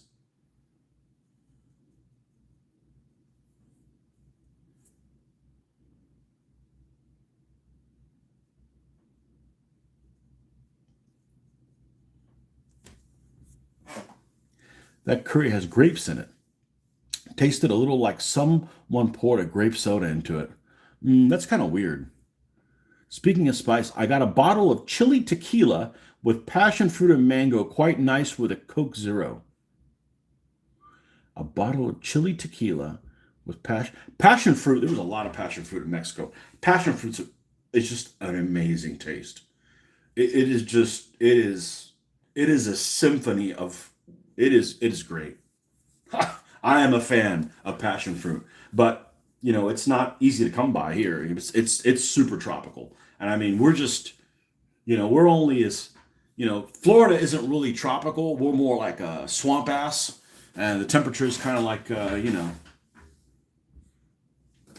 one of the pits of hell. But there are tons of Indian takeaways and restaurant here.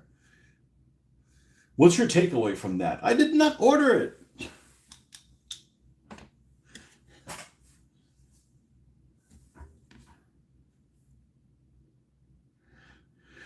Do you ever eat traditional British food? And what is that? Other than beans and toast. Did Indian people growing up in England eat beans and toast? Probably not. And naan and mango chutney.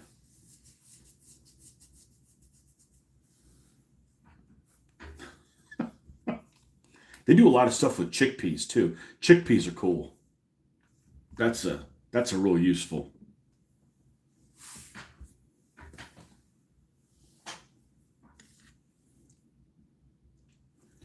I would like to partake in a takeaway. I love listening to those people. It's like relaxing. Unless they're working for Dell. I got a problem with my computer. You turn your computer. What? You turn your What are you telling me? Did you turn your computer on? Yes, I turned my computer on. I told you every step along the way that I did, so that you would have a clue to helping me.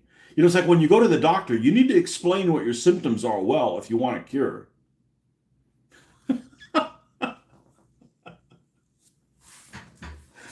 Oh man. You used to have shepherd's pie and meat and potato pie all the time. Well, as long as you're not using any, weird meats or filtered stuff or.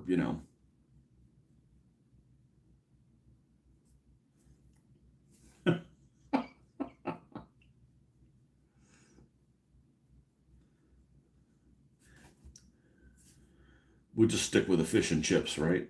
Kind of hard to mess that up. Although I'm sure there's places that mess that up.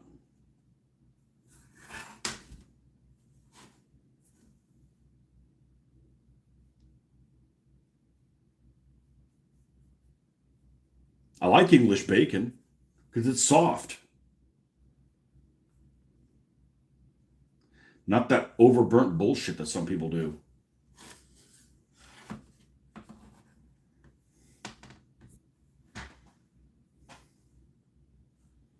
Sheep herder's pie.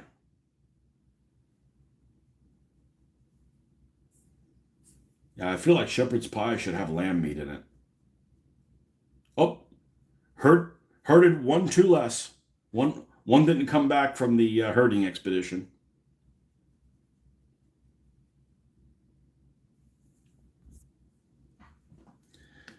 A thick sway crust on a meat and potato pie is great, crispy on the top, soft underneath. Why were you connecting? Absorbs the gravy with thick cuts of potato and steak in the bit. You know what's good and very hard to get a good one of? Potato soup. There's a place here in town, and was a tiny little cafe that made an incredible potato soup. It's hard to get that right.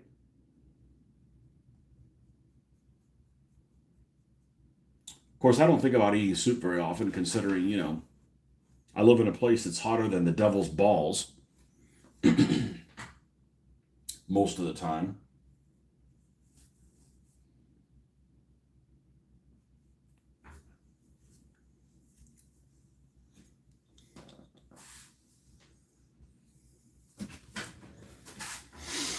Okay, let's see what this thing sitting on top of it looks like.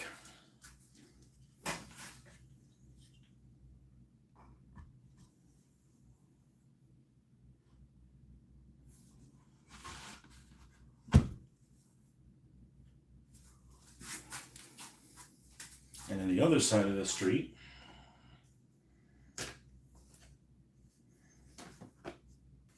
it's the other row house. Where are you? Where art thou, row house? Oh no, this one kept some bricks.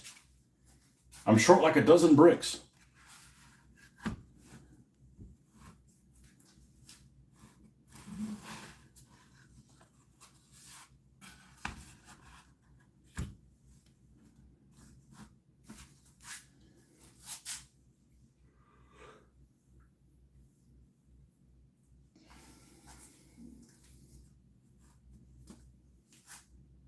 Yeah, it looks pretty good.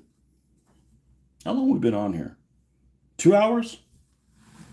All right, we're probably going to sign off, get some other stuff done off camera.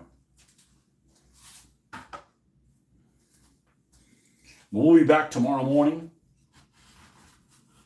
pick up where we left off, See how those bricks are doing? Add them onto the pile. Wood should be okay. The fact that these are light is probably just fine. Might actually be too light. No. Experiment. This is the first time doing this, so.